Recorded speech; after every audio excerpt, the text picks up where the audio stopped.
Chapter 9. Here, put some more syrup on those. Mrs. Jeffers leaned over Jenny and poured the thick brown syrup onto the stack of pancakes. Don't, Mom. Stop. Jenny pushed her mother's arm away. You want me to weigh 300 pounds? No, I don't. Mrs. Jeffers sat down across from Jenny at the small kitchen table. But I would like if you put a little meat on those bones. Mom, really, Jenny said, a mouthful of soft, warm pancakes, making it hard to talk. She swallowed. Delicious. I'm going to be skinny like you my whole life. Skinny and flat-chested. It's hereditary. Her mother smiled. She never laughed. You don't have to blame me for everything. She raised a hand to brush a wisp of hair from over her eye.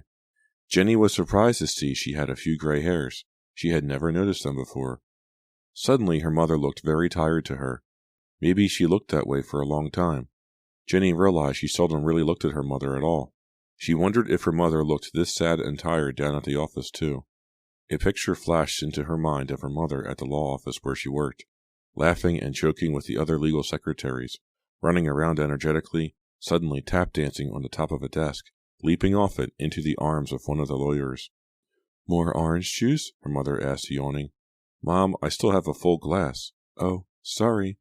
Mrs. Jeffers took a small bite of the single pancake on her plate. Chilly in here, isn't it?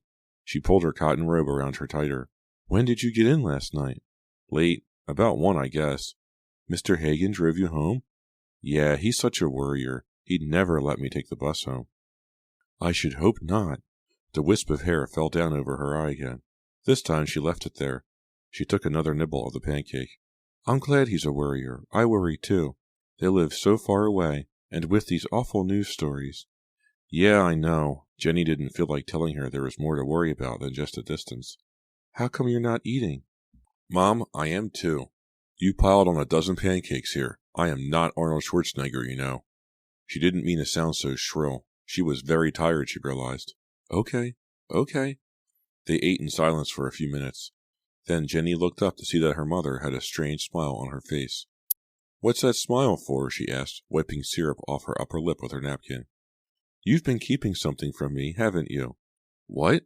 Did she know about what happened at the Hagens? About the frightening phone calls? No, if that's what she meant, she wouldn't be smiling like that. Come on, Jenny, fess up. You know it isn't nice to keep secrets from your loving mother. Jenny laughed. It wasn't like her mother to tease her like this. She usually just said what she meant. What are you talking about? You know, I'm talking about Chuck. Chuck? Don't act so dumb. That's his name, right? Chuck Quinn? Yes, I know a guy named Chuck Quinn, but... You're blushing. Her mother's smile grew wider. I am not, Jenny insisted. Stop teasing me, Mother. I really don't like it. What about Chuck? Did he call you? You didn't tell me there was a boy interested in you. Did he stop by when you were babysitting last night? I really don't approve of that.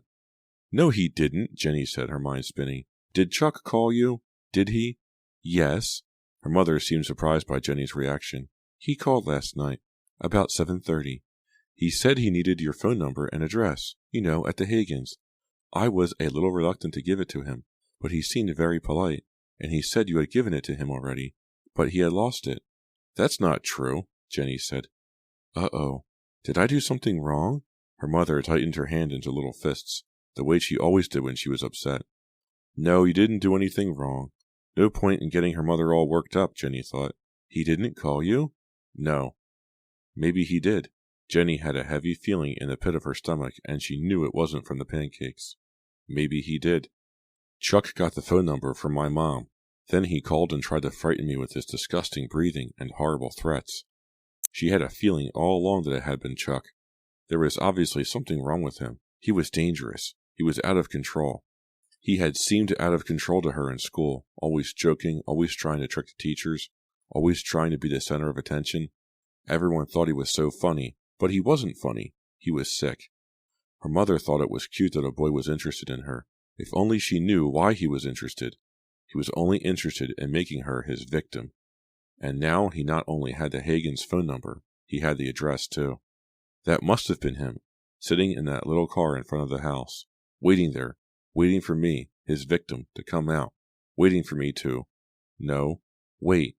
There she went again, letting her imagination run wild. She realized she was being terribly unfair, jumping to conclusions that might not be true. That couldn't be true. Just because Chuck had the phone number didn't mean he was the one who had called, did it? She had no right to accuse him. She should give him the benefit of the doubt, right? He didn't seem like such a bad guy after all. In fact, he was kind of sweet. He was funny. He was a class clown. He wasn't evil. Or was he? You look terribly worried. If I did anything wrong, Mrs. Jeffers interrupted Jenny's confused thoughts. Jenny forced a smile. No, I'm sorry, Mom. I was thinking about something else. I'm really tired, that's all. Everything's fine. Chuck's really a nice boy. He's new. He just moved to Harrison a few weeks ago. You do look tired, her mother said. What would you think if I quit my babysitting job? Jenny asked suddenly. The idea popped into her head, and she said it. She regretted it immediately as soon as she saw the disappointed look on her mother's face. Is it really too much for you? Well, no. Then I think you should stick with it, Jenny. It's such a bad habit, not sticking with things. You just started, you know. You'll get used to the routine. I know, but... And we really can use the money you're making. The Hagans are so generous. Christmas will be here before you know it, and... You're right, Mom. It was a stupid idea. I don't know why I said it. I do know why I said it, Jenny thought as she carried her breakfast dishes to the sink. I said it because I want to run away. Mom's right. I always try to run away from everything. Well, this time, I'm going to surprise everyone, including myself. I'm not going to run away. Not from the babysitting job, and not from Chuck. See you later, Mom. I'm meeting Laura at the mall. She gave her mom a quick kiss on the forehead and headed out the kitchen door. Don't worry so much about things, her mother called after her. Everything will be fine. I hope you're right, Jenny thought, searching the coat closet for her down jacket. I sure hope you're right. It couldn't be Chuck, Laura said. He's a teddy bear. Yeah, you're right, Jenny said. How could you accuse someone with that little boy face and those freckles? No way, Laura continued. She picked up a pack of bright magenta press-on fingernails. What do you think? You just press these on and instant cool. Instant weird, you mean, Jenny said, grabbing the package from Laura's hand and examining the nails carefully. Really gross. I thought I'd surprise Bob Tanner tonight with something a little different. Get real. You wouldn't wear these things, would you? Laura shrugged. I guess not. They walked out of Cosmetics Plus, past Earring World. Maybe I'll go in and get my nose pierced. You can't, Jenny said, pulling her past the store. You need a parent's permission if you're under 18. How do you know? Ellen Sappers tried to get her ears pierced in 3 stores a few weeks ago, and they wouldn't do it without a note from her mother. Did she get the note? No way. Ellen said that if her mother approved of it, she didn't want to do it. Let's go into Sock City, Jenny said. I like to look at socks. You're definitely in a weird mood, Laura said, following her into the narrow store. So, did you really break up with Eugene? Look at these, Jenny. Who would wear socks with little pink pigs on them? I have a pair just like those. Did you break up with Eugene? Kind of. What do you mean? I mean, I stood him up. You just didn't show up for your date last night? I thought it was kinder than telling him I'm sick of him. I didn't really want to hurt him. Laura, I don't believe you. Laura grabbed Jenny's arm. You won't believe this either. Look who's here. Jenny looked to where her friend was gesturing. There was Chuck, rummaging through a basket of sweat socks in the back of the store. Quick, Laura, move. Let's get out of here before he sees us. She shoved Laura toward the door. Too late, Laura said. Hi. Chuck dropped the socks in his hand and came jogging over. We've got to stop meeting like this. He gave Jenny a goofy Huck Finn grin. What are you doing here? Laura asked. Hey, I wear socks, you know. I have a right to come in here, too. Laura laughed. I didn't mean it like that. Jenny backed away without realizing it. She really didn't want to talk to Chuck. She needed time to think, time to figure out what she felt about him. How was the babysitting? He asked her, picking up the pig socks and examining them. Everything go okay? He's not looking me in the eye, Jenny realized. He's pretending to look closely at the socks instead. He can't look me in the eye. It was okay, she said quickly. I like these socks, Chuck said, waving them in front of him. They'll look nice with my polka dot 501s. Laura laughed. Jenny smiled briefly. He still wasn't looking at her. Are you guilty, Chuck? She wanted to ask. Are you feeling a little guilty about the calls you made last night? Finally, he turned to her with a serious look on his face. He put a big hand on the shoulder of her jacket. Listen, Jenny, I want to apologize. She stared back at him. She couldn't speak. Was he really going to admit it? How could he admit to doing such a horrible thing? Apologize, she finally managed to say. Should I leave? Laura asked, grinning, looking as if leaving was the last thing on her mind. Apologize for what? Jenny asked, ignoring Laura, keeping her voice low and steady. For being so obnoxious Friday afternoon at the pizza oven. I really shouldn't have given you such a hard time about not wanting me to come by while you were babysitting. Oh, I mean, that's okay. Oh, it is okay. Great. I'll be there Thursday night. All three of them laughed. Chuck pulled one of the pig socks down over his hand and made a hand puppet out of it. Hi, girls, he made the sock say in a high, squeaky voice. Want a sock in the nose? The store manager, a short, bald man with a sour expression, cleared his throat and shook his head at Chuck. We socks can all talk, but he won't let us, Chuck made the sock say. That's because he's a heel. Are you buying those socks? The manager barked. Do you take Confederate money? Chuck asked, reaching for his wallet. The manager just scowled. Then we're leaving, Chuck told him. It doesn't fit anyway. It's tight around the knuckles. He pulled off the sock and dropped it back onto the shelf. Let's go, girls. The three of them held their breaths until they were several yards from the store. Then they burst out laughing. Hey, look what's at the theater, Chuck cried, pointing at the sign in front of the mall movie theater. A clay animation festival. Neat. Come on, let's go. What? We can't, Jenny protested. Why not? Chuck looked surprised. Well, I don't know. Jenny couldn't think of any reasons. I can't, Laura said, looking at her pink and black swatch. I promised my mom I'd be home, but you two go on without me. She gave Jenny a meaningful look. Laura. Okay, come on, Jenny, Chuck said eagerly. I'll even treat. No, Jenny looked imploringly at Laura for some help, but Laura was ignoring her plea. Have a great time, Laura said. She obviously thought Jenny and Chuck would make a great couple, and was doing her best to see that they became a couple, despite Jenny's misgivings. She really likes bullying people, Jenny thought. Do all short people like to push people around? Of course, Laura wouldn't see it that way. Laura would see it as only trying to help. She gave Jenny and Chuck a wave and, looking very pleased with herself, headed past the fountain and toward the exit. Come on, it just started, Chuck said, taking Jenny's hand.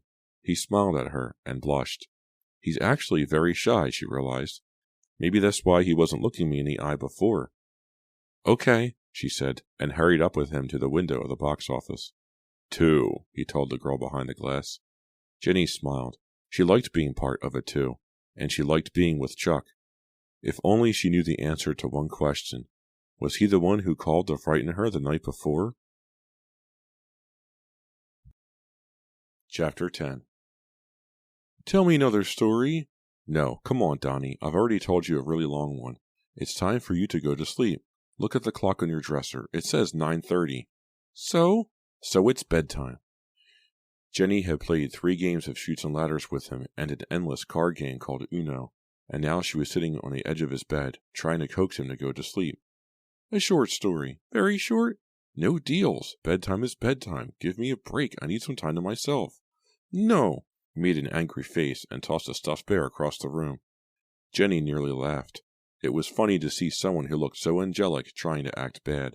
He heaved another stuffed animal across the room. It hit the wall and slid to the floor. Are you going to tell me another story or not? He demanded, sticking out his lower lip like a tough guy. Not, Jenny said, beginning to lose patience. She knew he was just testing her, seeing how far he could push her around. You know, I know some bad words, he said. It wasn't a threat. It was a secret he was sharing with her. Want to hear some? He gave her a conspiratorial smile. Not tonight, she said wearily. Please. It's getting really late. Don't make me get angry. He climbed beside her on the bed and sat real close. She could feel the heat radiating off his thin body. He was always as warm as a furnace. What do you do when you get angry? He was testing her now. She had to smile. When I get angry, I turn into a werewolf. She roared at him like an angry beast. He laughed. Okay, get angry. I want to see. She jumped up from the bed and leaned over him, putting her hands on his tiny shoulders. You wouldn't like it if I got all hairy and grew fangs. Sure I would. Do it. Do it. He pulled away from her, stood up, and began jumping up and down, using his bed as a trampoline. It took another half an hour to get him tucked in. He was going out of his way to be difficult, but it was so hard to get angry at someone that cute. Girls had better watch out for him in a few years, Jenny told herself, walking down the stairs. She entered the den and picked up her backpack. She had come better prepared tonight with things to keep her entertained and keep her mind off the creepiness of the old house and how alone she was. Slipping her Walkman over her ears, she shuffled through the tapes she had brought, pushed a new Bangles cassette in, and turned up the volume. Then she pulled out her government textbook and searched for the pages she had to read. The loud music made it much easier to study. It shut out the rest of the world and forced her to concentrate harder on the words. At least, that was Jenny's theory. Suddenly, she pulled off the headphones and listened. Was that Donnie calling? Was the phone ringing? No, the house was silent except for the constant clicking of the grandfather clock in the living room. Maybe the Walkman was a bad idea, she decided. Donnie was still awake upstairs. He might call her for some reason and she wouldn't be able to hear him. He might come to the edge of the stairs when she didn't respond to his calls. He might start down the stairs. He might fall. He might fall and... Stop! Stop dreaming up fresh worries. She clicked off the Walkman, folded up the headphones, and replaced it in her backpack. I'm on duty, she reminded herself. I've got to remember, got to stay alert, got to stay at attention like a soldier on guard duty. And what was the penalty for a soldier who fell asleep on guard duty? Instant death. Hadn't she seen that in some movie? Or did she make it up? She tried reading more about separation of powers in her government book, but it was hard to concentrate without the music. Suddenly feeling thirsty, she turned the textbook over and placed it on the table, climbed out of the low leather chair, and walked to the kitchen. All of the lights were on in the living room, making it a lot brighter and less depressing than on the other nights. It was a still night outside, and so the shutter didn't bang and the wind didn't howl, and in general the atmosphere was a lot less threatening. If only I could do something about that awful clock, she told herself. For a brief moment she was tempted to go over to it, grab the pendulum, and hold on to it until she had stopped the ticking forever. She walked into the kitchen, switched on the lights, and headed to the refrigerator for a Coke. She found herself suddenly thinking about Chuck. They had had such a nice time together on Sunday. He really was a lot of fun to be with, not at all goofy and hard to talk to the way she had imagined. He was very funny and entertaining. His mind was so quick, but he could also stop the jokes when he wanted to. During those times he was shy, and Jenny thought even cuter. He had come over to her house to study on Tuesday night. Jenny's mom had thought he was really terrific too. Sure, he did some pretty gross things with a bunch of bananas he found on their kitchen table, but he wouldn't be Chuck if he didn't clown around some of the time. If only there weren't that one question she had about him, nagging at the back of her mind, keeping her from really being able to feel close to Chuck. If only she knew. She almost asked him once during their study date, almost asked him point blank if he had made those frightening calls, but she stopped. She couldn't. If he said yes, it would ruin everything, and if he said no, then she would have ruined everything. He would never forgive her for accusing him. He'd have every right never to speak to her again. And so she had pushed it out of her mind. At least she had tried to, and she found herself liking him more and more. She snapped open the Coke and took a sip from the can. When the phone rang, she thought it must be Chuck. She had told him in school that afternoon that he could call. She picked up the receiver of the kitchen wall phone and said brightly, "Hello, Hagen Residence." "Hi, babes," the gruff, whispered voice. She gasped. Her bright mood vanished, replaced by the cold dread she had felt on Saturday night. She could feel her muscles grow tense. Her heart began to pound. She gripped the bright red phone receiver so tightly her hands began to ache. "Hi, babes. Are you all alone?" She didn't say anything. She wanted to shout, to scream at this creep, to slam the phone down as hard as she could, but she didn't say anything, and she didn't move. It was as if the whispered words had paralyzed her, frozen her with their menace. "Don't be sad. I'll be there soon. Then the fun will really begin." Was it Chuck? She couldn't tell. It might be. No, it couldn't be. "I'm calling the police," she finally managed to say. She didn't recognize her high, tight voice. It was as if someone else was speaking, as if this was happening to someone else. "See you soon, babes." There was a click at the other end. She stood there for a long while, receiver pressed to her ear, listening to the steady hum of the dial tone. The sound was soothing somehow. It meant that the whispered threats were over. Jenny jammed the receiver back onto the wall, then ran to the back door and made sure it was locked. Now what? Now what? She was pacing back and forth the length of the kitchen without realizing it. She picked up the can of Coke, took a long swig to moisten her achingly dry throat, then carried the can with her as she paced. Now what? Now what? Her hands were ice cold. Her muscles all felt tight and knotted. She heard a car door slam somewhere down the street. I'll be there soon. Then the fun will really begin. She stopped pacing and listened. Silence. She knew what she had to do. She picked up the phone and pushed 0. After 3 rings, a husky woman's voice said, "Operator, please, put me through to the police." It was all unreal. None of this was happening. What was she going to say? What were they going to say? Do you want the town police or the village police? What? Oh, I don't know. I mean, are you in Harrison or are you in the village? The woman was trying to be helpful, but her calm, steady tone was driving Jenny crazy. Didn't she realize that Jenny was frightened? Why couldn't she sound frightened and upset too?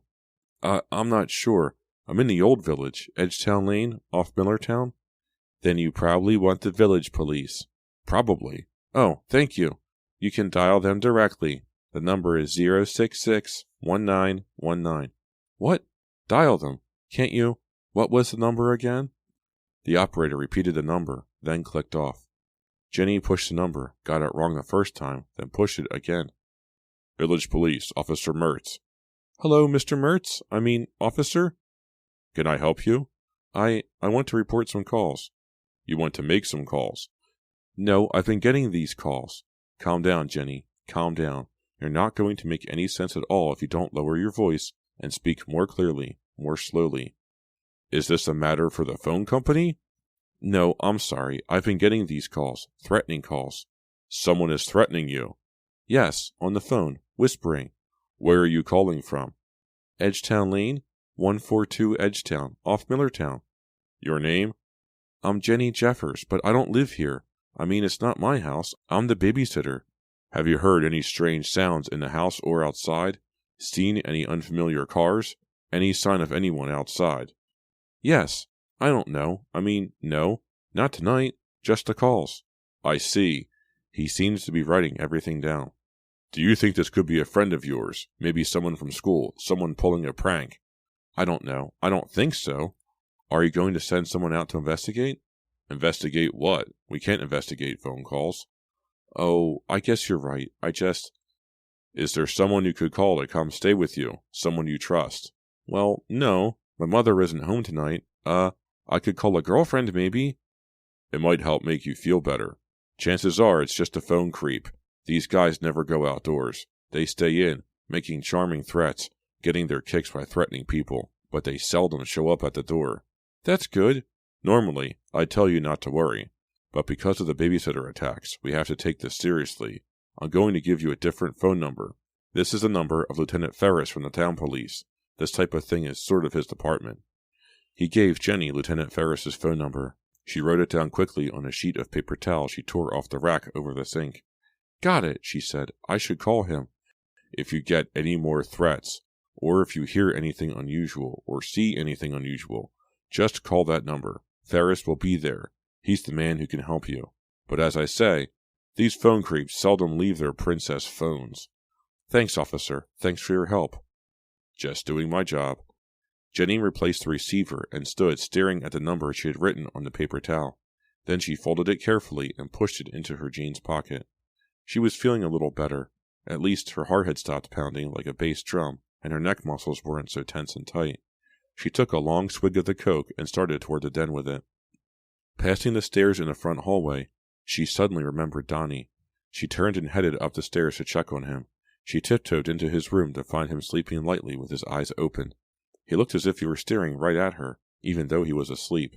How do kids do that, she wondered. It looked so strange.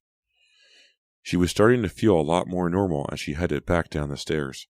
Calling the police had helped a lot. That officer had been so calm and reassuring, and it made her feel good to have a special phone number to call in an emergency. These guys never go out, the policeman had told her. They never show up at your door. She was halfway across the living room when she heard the loud knocking. She jumped. Her heart seemed to skip a beat. No, she thought. That's the loose shutter banging against the house. But it couldn't be. There was no wind. She heard it again. 4 hard raps. Someone was knocking on the front door. She ran to the door. "Who's there?" she called. No reply. If only there were a chain on the door. If only there were a peephole. 4 loud knocks. "Who is it?" Silence. An idea flashed into her head. The living room window. Maybe she could see the front porch from the living room window. Maybe she could see who it was from there. 3 more knocks. She ran into the living room, tripping over a tear in the worn carpet. She fell, hitting her left knee hard. Pain throbbed up her leg. She pulled herself to her feet. She hobbled the rest of the way. Her knee throbbed, but it was okay. She pulled back the heavy drapes. Light from the porch light cast a yellow glow over the front yard. Suddenly, someone leaped up on the other side of the glass, as if being shot up from under the ground. "Ah!" The scream ripped from Jenny's throat as she saw the hideous, deformed figure staring back at her, his twisted face pressed menacingly against the window pane.